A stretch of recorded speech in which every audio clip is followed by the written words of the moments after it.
और जब दोनों पुत्र गए कि हमारा विवाह करा दीजिए, तब माता पिता ने दोनों को कहा कि हम आपका विवाह तो अवश्य ही कराएंगे, लेकिन पहले आपकी परीक्षा करेंगे। आप दोनों जन जाओ और इस पूरे ब्रह्मांड का एक चक्कर लगा के आ जाओ, इस धरती की एक परिक्रमा करके आ जाओ। जो पहले आएगा उसका विवाह हम पहले करा देंगे। ऐसा कुछ हुआ। हम लोग बचपन से जानते हैं, हमने कथा कई बार सुनी, बचपन से सुनते आ रहे हैं। दोनों पुत्र चल दिए। कार्तिक भगवान तो चले गए धरती का चक्कर लगाने के लिए। गणेश जी ने थोड़ी देर सोचा, अपनी बुद्धि से विचार किया और अपने माता पिता की एक परिक्रमा करी, उनके चरणों का वंदन किया और उनके मन की समस्त इच्छाएं पूरी हुई या नहीं हुई। जानने के बावजूद भी हमारे माता पिता का इस संसार में समय खत्म हो गया। सारा जीवन उन्होंने हमारे लिए लगा दिया। हम अपने आधे जीवन को भोग चुके, लेकिन कभी जीवन में ये एक कर्म हम नहीं कर पाते। हमने एक बार अपने माता पिता को लक्ष्मी नारायण का स्वरूप जान करके उनको बैठा करके उनकी एक परिक्रमा नहीं कर पाए, सारा जीवन निकल गया। और एक बार, केवल एक बार अपने माता पिता की एक परिक्रमा कर लेने से, उनका एक चक्कर लगा लेने से हमें क्या फल मिलता है, किस फल को प्राप्त होते हैं हम लोग? कि पूरे ब्रह्मांड का चक्कर लगाने का फल हमें घर बैठे बैठे मात्र 3 या 4 सेकंड में अपने माता पिता का एक चक्कर लगाने से हमें प्राप्त हो जाता है। इस पूरे कार्य में 3 या 4 सेकंड खर्च होंगे, 1 रुपया भी नहीं लगेगा और पूरे ब्रह्मांड का चक्कर लगाने का फल हमें प्राप्त हो गया।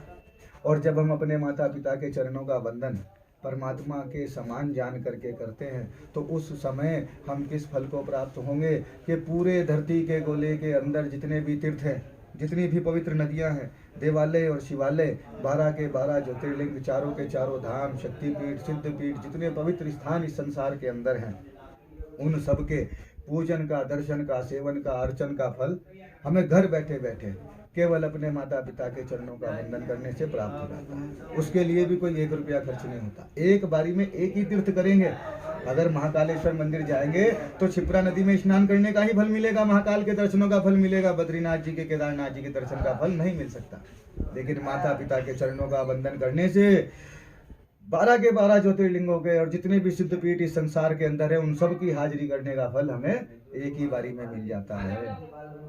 जिसको कहते हैं ना, कभी कभी किसी किसी की लॉटरी लग जाती है, तो वो वही वाला कर्म है, लॉटरी लगती। और जब हम अपने माता पिता का सम्मान परमात्मा के समान जान करके करते हैं, उस समय हम किस फल को प्राप्त होते हैं कि 33 कोटि देवी देवता, 84 लाख योनियां, 7 तल ऊपर 7 तल नीचे, 14 भुवन, तीनों लोग, यक्ष गंधर्व किन्नर राक्षस डाकनी शाकनी भूत प्रेत पिशाच बेताल योगनी ओदजी कुल देवता, सबको तृप्त करने का फल हमें अपने केवल माता पिता की सम्मान और उनकी सेवा करने से प्राप्त हो जाता है। वेद भगवान बोलते हैं कि जिसके माता पिता इस संसार में जीवित अवस्था में हैं, उससे बड़ा धन्य भाग व्यक्ति इस पूरी वसुंधरा पे कोई दूसरा नहीं है। इसलिए जिसके माता पिता जीवित हैं, उनकी सेवा और उनका सम्मान परमात्मा के समान जान करके करो। फिर देखो जीवन कैसे बदलता है, जीवन में रंग कैसे आता है, जीवन में उजाला कैसे होता है, दुख बीमारी और परेशानी कैसे गायब हो जाएंगी हमें मालूम भी नहीं पड़ेगा। बड़े बड़े चमत्कार, बड़े बड़े कैंसर, बड़ी बड़ी बीमारियां, लोगों के करोड़ों करोड़ों रुपए के कर्जे, जो लोग कर्जे से मरने वाले थे वो लोग आज जिंदा हैं। जिनको डॉक्टरों ने ये कह दिया था कि अगर 2 महीने में ऑपरेशन ना करा पाए तो हम कुछ नहीं कर पाएंगे, वो लोग आज जिंदा हैं। डॉक्टर हैरान और परेशान हो गए कि ये ट्यूमर जो इनके सिर में था वो गायब कहाँ हो गया, वो कहाँ चला गया। सबसे पहले हम लोग बीमार होते ही, परेशानी आते ही हम उस परेशानी का हल ढूंढने लगते हैं। किसका? परेशानी का। हम ये नहीं सोचते कि वो परेशानी या वो बीमारी किस कारण से आई। उस कारण का हल अगर हम कर देंगे तो बीमारी का हल ढूंढने की आवश्यकता नहीं पड़ेगी, वो बीमारी टिकेगी नहीं, वो परेशानी टिक ही नहीं सकती। इसलिए माता पिता की सेवा से बढ़कर इस संसार में और कोई दूसरा कर्म ऐसा नहीं है कि वो हमें आने वाले दुखों से या परेशानियों से बचा ले।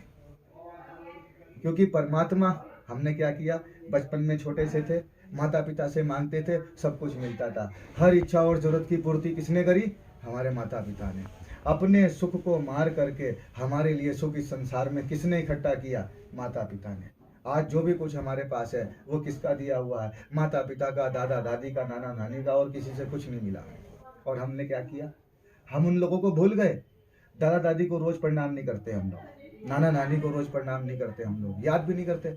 दुख बीमारी परेशानी आई तो रोते नहीं, वो किसके पास गए? परमात्मा के। हे भगवान रक्षा करो, हे भगवान हमें बचा लो, हे भगवान ऐसा कर दो, हे भगवान ऐसा कर दो। भगवान ने स्पष्ट रूप से कहा, गीता के 4 अध्याय में भगवान ने अपने मुख से बोला कि कर्मण्यवाधिकारस्ते मां फलेषु कदाचन, मैं केवल इस संसार में कर्म का फल दूंगा, इसके अलावा कुछ नहीं देने।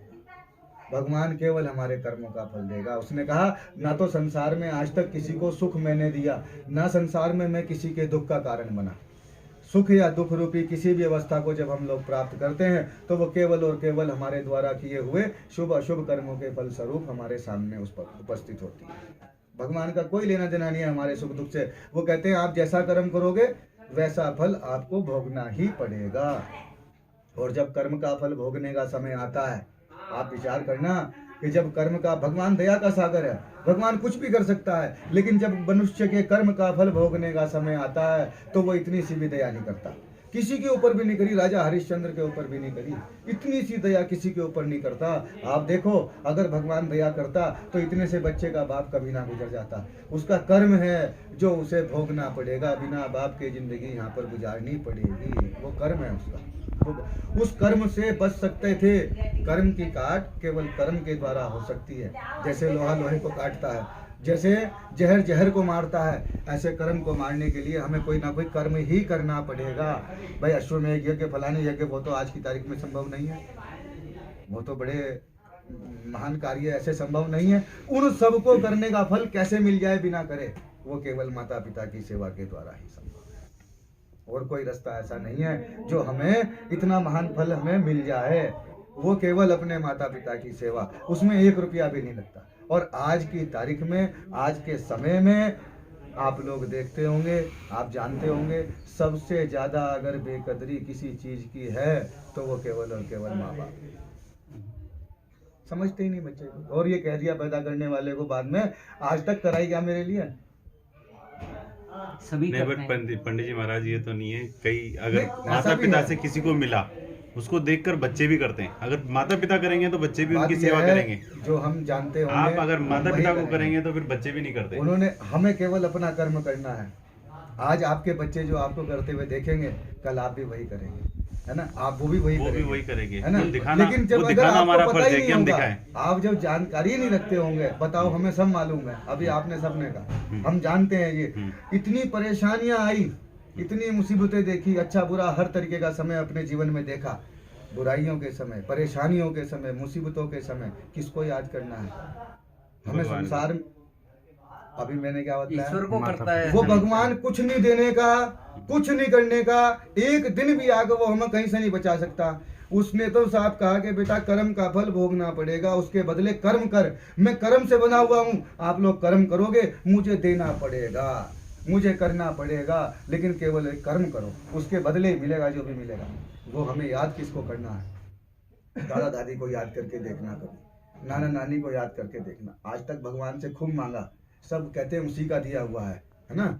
हमारे, हम कहते हैं, हम नहीं कहते हैं सब भगवान का, हमारे पास तो सब आप लोगों का दिया हुआ है, पितृदेव वगैरह सब। दादा दादी को कोई भी दिक्कत हो, कोई भी परेशानी हो, कुछ भी चाहिए हो, एक बार अपने दादा दादी को याद करो मन से, और उनको रोज प्रणाम करो।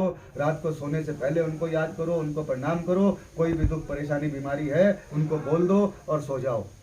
उसके बाद देखो वो कैसे दूर होती है, कितनी जल्दी दूर होती है। क्योंकि इस पूरे संसार के अंदर हमें सबसे ज्यादा प्रेम करने वाला कोई है तो वो हमारे दादा दादी और नाना दुनिया में ही नानी। नहीं रहे तो भाई साहब ये जीव है, आप जानते हो, दुनिया में नहीं रहे का मतलब नहीं उन्होंने केवल शरीर का त्याग करा। अगर ये शरीर की साथ साथ खत्म हो जाते तो आज आप यहाँ थोड़ी ना आते। बताओ यहाँ क्यों आते हैं आप, क्या करने आते? पितृदेव बन जाते। जीव का कभी नाश नहीं हो सकता। आत्मा अजर और अमर है, वो हमेशा रहेगी। जीव का कभी नाश नहीं हो सकता। आज भी है, रूप में हो, वो दादा परदादा आज भी हैं, हमारी आवाज उन तक पहुंचती है, वो सब लोग देखते हैं, सुनते हैं और हमारे लिए करते हैं। हमें दुख में देख करके वो लोग और दुखी होते हैं कि क्योंकि हे भगवान किसी तरह इसकी बुद्धि में आ जाए, ये एक बार हमें याद कर ले। इसीलिए साल में एक बार श्राद्ध पक्ष आता है अपने बुजुर्गों को याद करने के लिए। एक बार तो ये हमें याद कर ले, हम इसके सारे कष्ट दूर कर देंगे। आज आप हरिद्वार जी आए, क्या बोलते हुए आए सब लोग? बोलो गंगा मैया की जय। देखो सब माता बोलते हुए आए, गंगा मैया बोलते हुए आए, किसी ने चाची या भाभी नहीं कहा। कुलदेवी ढोकने जाते हैं, सब कहेंगे कुलदेवी माता की जय हो, कोई भी चाची ताई नहीं कहने का, सब माता जी कहेंगे। भगवान को ढोकने जाएंगे, भगवान को कहेंगे परम पिता परमेश्वरा, कोई भी चाचा या ताऊ जी नहीं कहेगा, फूफा जी मौसा जी नहीं कहेगा, परम पिता बतलाएगा। माता पिता का भगवान को माई बाप हम एकदम बना लेते हैं, क्योंकि हमें पता है कि ये हमें कुछ भी दे सकता है। भगवान को माई बाप एकदम मान लेते हैं। वो जब भगवान को हम माई बाप मान लेते हैं, माता पिता कहते हैं, तो माता पिता को भगवान का दर्जा क्यों नहीं दे पाते? सारा जीवन हो जाता है। आज जैसे आप अस्थियों का पूजन करोगे, जिनकी अस्थियां लाए, आज आप इनका पूजन करोगे कैसे? परमात्मा के समान जैसे भगवान का पूजन करते हैं, आज आप इनका ऐसे पूजन करोगे।